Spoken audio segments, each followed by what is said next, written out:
Hello, ഇന്ന് നമ്മൾ പഠിക്കാൻ പോകുന്ന ടോപ്പിക്ക് ഷോക്കാണ്. ഷോക്ക് എന്ന് വെച്ചാൽ ബേസിക്കലി നമ്മുടെ ബോഡിയുടെ ടിഷ്യൂ പെർഫ്യൂഷൻ ഇമ്പയർഡ് ആവുന്നതാണ്. എന്ന് വെച്ചാൽ നമ്മുടെ സെൽസിലേക്ക് ഓക്സിജൻ എത്തുന്നില്ല എന്നുള്ളൊരു കണ്ടീഷനാണ് നമ്മൾ ഷോക്ക് എന്ന് പറയാം. അപ്പോൾ നമുക്കൊരു ഡെഫിനിഷൻ പോയിന്റ് ഓഫ് വ്യൂവിൽ നമുക്കൊന്ന് പറയാം. Shock can be defined as a condition of impaired tissue perfusion due to reduced cardiac output. ഇതാണ് ഒരു ബേസിക് ഡെഫിനിഷൻ ഓഫ് ഷോക്ക്. നമുക്ക് ഇനിയിപ്പോൾ ഷോക്ക് വന്നാൽ എന്താ പറ്റുക? ഷോക്ക് വന്നാൽ നമ്മുടെ സെൽസിലേക്ക് ഓക്സിജൻ എത്തില്ല. ഓക്സിജൻ എത്തില്ല എന്ന് വെച്ചാൽ നമ്മുടെ ബോഡി അനറോബിക് മെറ്റബോളിസത്തിലേക്ക് പോകും. അപ്പോൾ ലാക്റ്റിക് ആസിഡോസിസ് ഉണ്ടാവും. അങ്ങനെ നമ്മുടെ സെൽസ് ഒക്കെ ഒരു അസിഡിക് മീഡിയമിലേക്ക് മാറും. അങ്ങനെ ബോഡി ഷട്ട് ഡൗണിലേക്ക് പോകും. അതാണ് ഷോക്കിൽ ബേസിക്കലി സംഭവിക്കുന്ന കാര്യം. ഇനി നമ്മൾ ഷോക്കിന്റെ ഡിഫറെന്റ് ടൈപ്സ് ഓഫ് ഷോക്ക് പഠിക്കുകയാണ്. നമുക്ക് ബേസിക്കലി ഒരു ബ്രോഡായിട്ട് 4 ടൈപ്പായിട്ട് നമുക്ക് ഡിവൈഡ് ചെയ്യാൻ പറ്റും ഷോക്കിനെ, depending upon the cause of shock. നമുക്ക് ഹൈപ്പോവോളിയമിക് ഷോക്ക് ഉണ്ട്. ഹൈപ്പോവോളിയമിക് എന്ന് വെച്ചാൽ നമ്മുടെ ബ്ലഡ് വോളിയം കുറയുന്നു, അതുകൊണ്ട് കാർഡിയക് ഔട്ട്പുട്ട് മെയിൻറ്റെയിൻ ചെയ്യാൻ പറ്റുന്നില്ല, അങ്ങനെ ഷോക്ക് വരുന്നു. അതാണ് ഹൈപ്പോവോളിയമിക് ഷോക്ക്. അതിന്റെ പല പല കോസസ് ഉണ്ട്. പിന്നെ നമുക്കുള്ള സെക്കൻഡ് ടൈപ്പ് ഓഫ് ഷോക്കാണ് കാർഡിയോജനിക് ഷോക്ക്. കാർഡിയോജനിക് ഷോക്കിൽ സംഭവിക്കുന്നതെന്ന് വെച്ചാൽ നമ്മുടെ അത് പേര് തന്നെ അറിയാലോ, ഹാർട്ടിന്റെ പ്രശ്നമാണ്. അപ്പോൾ ഹാർട്ടിന് പമ്പ് ചെയ്യാൻ പറ്റുന്നില്ല എന്നുള്ളൊരു കണ്ടീഷനാണ് കാർഡിയോജനിക് ഷോക്ക്. നമ്മുടെ ഹാർട്ട് ഇമ്പയർഡ് ആകുമ്പോൾ, ലൈക്ക് MI വരുമ്പോൾ, അങ്ങനെയുള്ള കണ്ടീഷൻസ് ഒക്കെ വരുമ്പോൾ ഉണ്ടാകുന്ന ഒരു കണ്ടീഷനാണ് കാർഡിയോജനിക് ഷോക്ക്. അത് ഹാർട്ടിന് പമ്പ് ചെയ്യാൻ പറ്റാത്തത് കൊണ്ട് ഓക്സിജൻ എല്ലായിടത്തേക്കും എത്തിക്കാൻ പറ്റുന്നില്ല. And the next type is distributive shock. Distributive ഷോക്കിൽ സംഭവിക്കണമെന്ന് വെച്ചാൽ നമ്മുടെ ഡിസ്ട്രിബ്യൂഷൻ സിസ്റ്റം ഇമ്പയർഡ് ആവുന്നതാണ്. എന്ന് വെച്ചാൽ നമ്മുടെ ബ്ലഡ് വെസൽസ് ഇമ്പയർഡ് ആവുന്നത് കൊണ്ട് ഓക്സിജൻ ബ്ലഡ് വെസൽസ് വഴി നമ്മുടെ സെൽസിലേക്ക് എത്തുന്നില്ല എന്നുള്ളതാണ് ഡിസ്ട്രിബ്യൂട്ടീവ് ഷോക്കിനകത്ത് സംഭവിക്കുക. അടുത്ത ടൈപ്പ് ഉള്ളത് ഏതാണ്? അടുത്ത ടൈപ്പ് ഉള്ളത് നമ്മുടെ ഒബ്സ്ട്രക്റ്റീവ് ഷോക്കാണ്. ഒബ്സ്ട്രക്റ്റീവ് ഷോക്കിൽ സംഭവിക്കുക നമ്മുടെ ബോഡിയുടെ ഹാർട്ടിന്റെ പമ്പിങ്ങിനെ ഇമ്പയർ ചെയ്യാൻ വേണ്ടി ഒരു പുറത്തുനിന്നുള്ള ഫാക്ടേഴ്സ് വന്നിട്ട് ഇമ്പയർ ചെയ്യുന്നതാണ് ഒബ്സ്ട്രക്റ്റീവ് ഷോക്ക് എന്ന് പറയാം. ലൈക്ക് കാർഡിയാക് ടാംപണേഡ് ഒക്കെ, അല്ലെങ്കിൽ പെരികാർഡിയൽ എഫ്യൂഷൻ. ഇവിടെയൊക്കെ ഹാർട്ടിനെ റിലാക്സ് ചെയ്ത് പമ്പ് ചെയ്യാൻ പറ്റുന്നില്ല due to pressure from the outside. അതാണ് ഒബ്സ്ട്രക്റ്റീവ് ഷോക്ക്. ഒരു ബേസിക് ക്ലാസിഫിക്കേഷൻ ഓഫ് ഷോക്ക് ഇങ്ങനെ ഉണ്ടാവും. ഇതാണ് ഒരു classification: hypovolemic shock, distributive shock, cardiogenic shock and obstructive shock. ഇതിൽ കാർഡിയോജനിക് ഷോക്കിന്റെ കാര്യം നമ്മൾ പറഞ്ഞു. ഹാർട്ടിന് പമ്പ് ചെയ്യാൻ പറ്റണില്ലെങ്കിൽ ബ്ലഡ് എല്ലായിടത്തേക്ക് എത്തില്ല, കാർഡിയക് ഔട്ട്പുട്ട് കുറയും. ഹാർട്ട് പമ്പ് ചെയ്യുന്നില്ലെങ്കിൽ കാർഡിയക് ഔട്ട്പുട്ട് കുറയുമല്ലോ. അങ്ങനെയാണ് കാർഡിയോജനിക് ഷോക്ക് ഉണ്ടാവുക. അടുത്ത ടൈപ്പ് ഒബ്സ്ട്രക്റ്റീവ് ഷോക്ക് ഉണ്ട്. ഒബ്സ്ട്രക്റ്റീവ് ഷോക്കിൽ സംഭവിക്കുന്നതെന്ന് വെച്ചാൽ അതിലും ഹാർട്ടിന് പ്രോപ്പർലി പമ്പ് ചെയ്യാൻ പറ്റുന്നില്ല, ബിക്കോസ് പുറത്തുനിന്നുള്ളൊരു എക്സ്റ്റേണൽ പ്രഷർ ഉണ്ട്, ലൈക്ക് കാർഡിയാക് ടാംപണേഡ് അല്ലെങ്കിൽ പെരികാർഡിയൽ എഫ്യൂഷൻ. ഇനിയുള്ളതാണ് 2 major types of shock: hypovolemic ഷോക്കും ഡിസ്ട്രിബ്യൂട്ടീവ് ഷോക്കും. ഇത് രണ്ടുമാണ് ഡീറ്റെയിൽ ആയിട്ട് നമ്മൾ പഠിക്കാൻ പോണത്. ആദ്യം നമുക്ക് ഡിസ്ട്രിബ്യൂട്ടീവ് ഷോക്കിലേക്ക് പോവാം. ഡിസ്ട്രിബ്യൂട്ടീവ് ഷോക്ക് എന്ന് വെച്ചാൽ നമ്മുടെ ഡിസ്ട്രിബ്യൂഷൻ സിസ്റ്റമിന്റെ പ്രശ്നമാണ്. ഡിസ്ട്രിബ്യൂഷൻ സിസ്റ്റം എന്ന് വെച്ചാൽ നമ്മൾ ഉദ്ദേശിക്കുന്നത് എന്തൊക്കെയാ? ഡിസ്ട്രിബ്യൂഷൻ സിസ്റ്റമിൽ നമുക്ക് ഉള്ളത് നമ്മുടെ ബ്ലഡ് വെസൽസ് ആണ്. നമ്മുടെ ബ്ലഡ് വെസൽസ് ഇമ്പയർഡ് ആവുന്നതാണ് distributive shock. Okay, blood vessels impaired ആവുക എന്ന് വെച്ചാൽ ഇത് പല പല കാരണങ്ങൾ കൊണ്ടാവും. ചിലപ്പോൾ പെരിഫറൽ വാസ്കുലർ റെസിസ്റ്റൻസ് കുറയുന്നു, അത് കാരണം എന്ന് വെച്ചാൽ നമ്മുടെ ബ്ലഡ് വെസൽസ് വാസോ ഡൈലേറ്റഡ് ആയി പോകുന്നു. അങ്ങനെയുള്ള കണ്ടീഷൻസ് ഒക്കെയാണ് സംഭവിക്കുക. ലൈക്ക് നമ്മുടെ എക്സാമ്പിൾസ് നോക്കാം. ഒന്ന് സെപ്റ്റിക് ഷോക്ക്, പിന്നെ എൻഡോടോക്സിക് ഷോക്ക്, ന്യൂറോജനിക് ഷോക്ക് അല്ലെങ്കിൽ അനാഫിലാക്റ്റിക് ഷോക്ക് ഒക്കെ.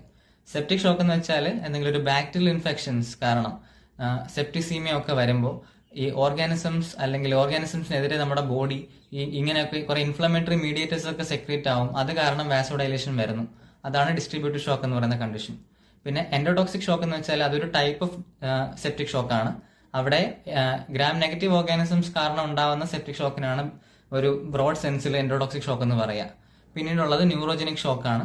ന്യൂറോജനിക് ഷോക്കിൽ നമ്മുടെ സിമ്പത്തറ്റിക് സിസ്റ്റം ഓവർ ആക്ടിവിറ്റി ആണ്. നമ്മളിപ്പോൾ പാനിക് ചെയ്യുമ്പോൾ അല്ലെങ്കിൽ പേടിക്കുമ്പോൾ ഒക്കെ ഉണ്ടാവുന്ന ടൈപ്പ് ഓഫ് ഷോക്കാണ് ന്യൂറോജനിക് ഷോക്ക്.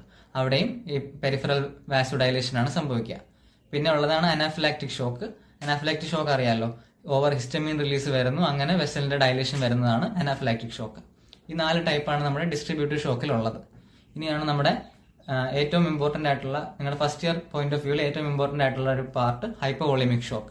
നമ്മുടെ ബോഡിയുടെ വോളിയം ഇല്ലാണ്ടാവുന്നു, അതുകൊണ്ട് കാർഡിയക് ഔട്ട്പുട്ട് കുറയുന്നു, പെർഫ്യൂഷൻ കുറയുന്നു എന്നുള്ള കണ്ടീഷനാണ് ഹൈപ്പോവോളിയമിക് ഷോക്ക്. ഇതിന്റെ ടൈപ്സ് നമ്മൾ ബേസിക്കലി പറയുന്നത് ഹെമറാജിക് ഷോക്ക് ഉണ്ട്, ട്രോമാറ്റിക് ഷോക്ക് ഉണ്ട്, ബേൺ ഷോക്ക് ഉണ്ട്, സർജിക്കൽ ഷോക്ക് ഉണ്ട്. ഹെമറാജിക് ഷോക്ക് എന്ന് വെച്ചാൽ ബോഡിയിൽ നിന്ന് ബ്ലഡ് ലോസ് ഉണ്ടാവുന്നു, എന്തെങ്കിലും ഇപ്പോൾ ഇഞ്ചുറി കാരണമാവാം, വേറെ പല പല കോസസ് ആവാം, എങ്ങനെയെങ്കിലും ബ്ലഡ് ലോസ് ഉണ്ടാവുന്നു, അങ്ങനെ വരുന്ന ഷോക്കാണ് ഹെമറാജിക് ഷോക്ക്. പിന്നെ ഉള്ളത് ട്രോമാറ്റിക് ഷോക്കാണ്. ട്രോമാറ്റിക് ഷോക്ക് എന്ന് വെച്ചാൽ ഒരു ഇഞ്ചുറി, ട്രോമ കാരണം ഉണ്ടാവുന്നത്, അവിടെയും ബ്ലഡ് ലോസ് ഉണ്ടാവും. പിന്നെ ബേൺ ഷോക്കിൽ ഇലക്ട്രോലൈറ്റ്സും ഫ്ലൂയിഡ്സും ലോസ് ആകുമ്പോൾ ഉണ്ടാകുന്ന ബേൺ ഷോക്കും ഹൈപ്പോവോളമിക് ഷോക്കിന്റെ എക്സാമ്പിൾ ആണ്. പിന്നെ നമുക്കുള്ള സർജിക്കൽ ഷോക്ക് ഉണ്ട്. സർജിക്കൽ ഷോക്ക് എന്ന് വെച്ചാൽ സർജറി ഇൻഡ്യൂസ് ബ്ലഡ് ലോസ് കാരണം ഉണ്ടാവുന്നതാണ് സർജിക്കൽ ഷോക്ക്. അപ്പോൾ ഇത്രയാണ് ഒരു ബേസിക് ക്ലാസിഫിക്കേഷൻ ഓഫ് ഷോക്ക്. ഇപ്പോൾ പറഞ്ഞ ഈ ഹൈപ്പോവോളമിക് ഷോക്കിൽ ഒരു ബ്ലഡ് എത്രമാത്രം ലൂസ് ആകുമ്പോഴാണ് ഒരു ഷോക്ക് ആവുക, ഒരു അളവെന്ന് വെച്ചാൽ ഒരു 15 ml per kilogram body weight, അത്രമാത്രം ബ്ലഡ് ലോസ് ഉണ്ടാകുമ്പോഴാണ് ഷോക്കായി മാറുക. അതാണ് ഒരു ബേസിക് കട്ട് ഓഫ്. ഇനി നമ്മൾ ഫീച്ചേഴ്സ് ഓഫ് ഷോക്ക് എന്തൊക്കെയാണെന്ന് പറയാം. ഒരു ക്ലിനിക്കൽ ഫീച്ചേഴ്സ്, പേഷ്യന്റിന് എന്തൊക്കെ ക്ലിനിക്കൽ സിംറ്റംസ് അല്ലെങ്കിൽ സൈൻസ് ഉണ്ടാവും ഷോക്ക് ഉണ്ടാവുമ്പോൾ. ഒന്നാമത്തെ കാര്യം, മിക്കവാറും ഷോക്കിന്റെ കേസിൽ പേഷ്യന്റ് കോൺഷ്യസ് ആവാനാണ് ചാൻസ്. പിന്നെ വേറെ ഫീച്ചേഴ്സ് എന്ന് വെച്ചാൽ പേഷ്യന്റിന് ഹൈപ്പോ ടെൻഷൻ ഉണ്ടാവും. അത് നമുക്ക് ക്ലിയർ ആണ്, ബിക്കോസ് കാർഡിയക് ഔട്ട്പുട്ട് കുറഞ്ഞ പേഷ്യന്റ് എന്തായാലും ഹൈപ്പോ ടെൻഷൻ ആയിരിക്കുമല്ലോ. പിന്നെ ടാക്കിക്കാർഡിയ ഉണ്ടാവും. അതിന്റെ കൂടെ ടാക്കിക്കാർഡിയ ഉണ്ടാവുന്ന ഒരു കോമ്പൻസേറ്ററി മെക്കാനിസം ബൈ ദ ബോഡിയാണ്. ഈ കോമ്പൻസേറ്ററി മെക്കാനിസംസിനെ കുറിച്ച് നമ്മൾ ഇനി പറയും. പിന്നെ വേറെ റാപ്പിഡ് ത്രെഡി പൾസ് ഉണ്ടാവുന്നുണ്ട്, കോൾഡ് പെയിൽ സ്കിൻ, ടാക്കിപ്നിയ, പിന്നെ തേഴ്സ്റ്റ്, റെസ്റ്റ്ലെസ്നെസ്. ഇതൊക്കെയാണ് ഒരു general features you can see in a patient with shock. ഇനി നമ്മൾ നേരത്തെ പറഞ്ഞ കോമ്പൻസേറ്ററി മെക്കാനിസംസിനെ കുറിച്ച് പറയുകയാണ്. ബോഡി ഷോക്കിലേക്ക് വന്ന് തുടങ്ങുമ്പോൾ ഈ ഷോക്ക് ആവാണ്ടിരിക്കാൻ വേണ്ടി, ഷോക്ക് എന്ന് വെച്ചാൽ ഷട്ട് ഡൗൺ ആണല്ലോ, അപ്പൊ ഈ ഷോക്ക് ആവാതിരിക്കാൻ വേണ്ടി നമ്മുടെ ബോഡി കുറച്ച് കോമ്പൻസേറ്ററി മെക്കാനിസംസ് ചെയ്യും. അങ്ങനെ നമ്മുടെ ബോഡിയെ നോർമലിലേക്ക് കൊണ്ടുവരാൻ വേണ്ടി നമ്മുടെ ബോഡി തന്നെ ചെയ്യും. അങ്ങനെ കുറെ കോമ്പൻസേറ്ററി മെക്കാനിസംസ് ഉണ്ട്. അത് കുറച്ച് ഇമ്മീഡിയറ്റ് കോമ്പൻസേറ്ററി മെക്കാനിസംസ് ഉണ്ട്, കുറെ ലോങ് ടേം കോമ്പൻസേറ്ററി മെക്കാനിസംസ് ഒക്കെ ഉണ്ട്. അപ്പൊ ഈ കോമ്പൻസേറ്ററി മെക്കാനിസംസിനെ കുറിച്ചാണ് ആദ്യം പറയാൻ പോണേ. ആദ്യം നമ്മുടെ ഇമ്മീഡിയറ്റ് കോമ്പൻസേറ്ററി മെക്കാനിസംസിനെ കുറിച്ച് പറയാം. ഇമ്മീഡിയറ്റ് കോമ്പൻസേറ്ററി മെക്കാനിസംസ് എന്ന് പറയുന്നത് നേരത്തെ പറഞ്ഞ ടാക്കിക്കാർഡിയ എന്ന് വെച്ചാൽ കൂടുതൽ ഹാർട്ട് റേറ്റിൽ പമ്പ് ചെയ്തിട്ട് കൂടുതൽ ബ്ലഡ് എങ്ങനെയും എത്തിക്കാൻ വേണ്ടിയുള്ള ട്രൈ ആണ് ടാക്കിക്കാർഡിയ. അതുപോലെ വാസോ കൺസ്ട്രിക്ഷൻ, നമ്മൾ നേരത്തെ പറഞ്ഞ ഡിസ്ട്രിബ്യൂട്ടീവ് ഷോക്കിൽ പെരിഫറൽ വാസോ ഡയലേഷൻ ഉണ്ടാവുന്നതുകൊണ്ടാണ് കാർഡിയക് ഔട്ട്പുട്ട് മെയിൻറ്റെയിൻ ചെയ്യാൻ പറ്റാത്തത്. അപ്പോൾ അതിനെ കോമ്പാറ്റ് ചെയ്യാൻ വേണ്ടിയിട്ട് വാസോ കൺസ്ട്രിക്ഷൻ വരാം. പിന്നെ വീനസ് റിട്ടേൺ കൂട്ടുക. വീനസ് റിട്ടേൺ കൂട്ടിയാൽ അത് സിമ്പത്തറ്റിക് ഓവർ ആക്ടിവിറ്റി വഴി വീനസ് റിട്ടേൺ കൂട്ടി കൂടുതൽ ബ്ലഡിനെ എത്തിക്കാൻ വേണ്ടിയിട്ടുള്ള ട്രൈ ആണ്. പിന്നെ തൊറാസിക് പമ്പിങ് ഇൻക്രീസ് ചെയ്യുക, ഹൈപ്പർ വെന്റിലേറ്റ് ചെയ്യുന്ന വഴി തൊറാസിക് പമ്പിങ് കൂട്ടുക, അതൊരു അറ്റംപ്റ്റ് ആണ് ടു ഇൻക്രീസ് കാർഡിയാക് ഔട്ട്പുട്ട്.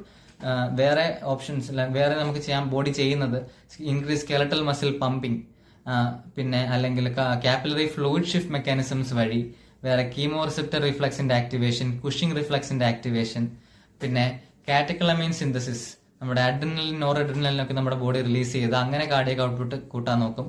ഇതൊക്കെയാണ് മേജർ റാപ്പിഡ് കോമ്പൻസേറ്ററി മെക്കാനിസംസ്. പിന്നെ കോർട്ടിസോൾ റിലീസ്, ഇതൊക്കെ ഒരു പ്രധാനപ്പെട്ട കോമ്പൻസേറ്ററി മെക്കാനിസംസ് ആണ് റാപ്പിഡ് ആയിട്ടുള്ള.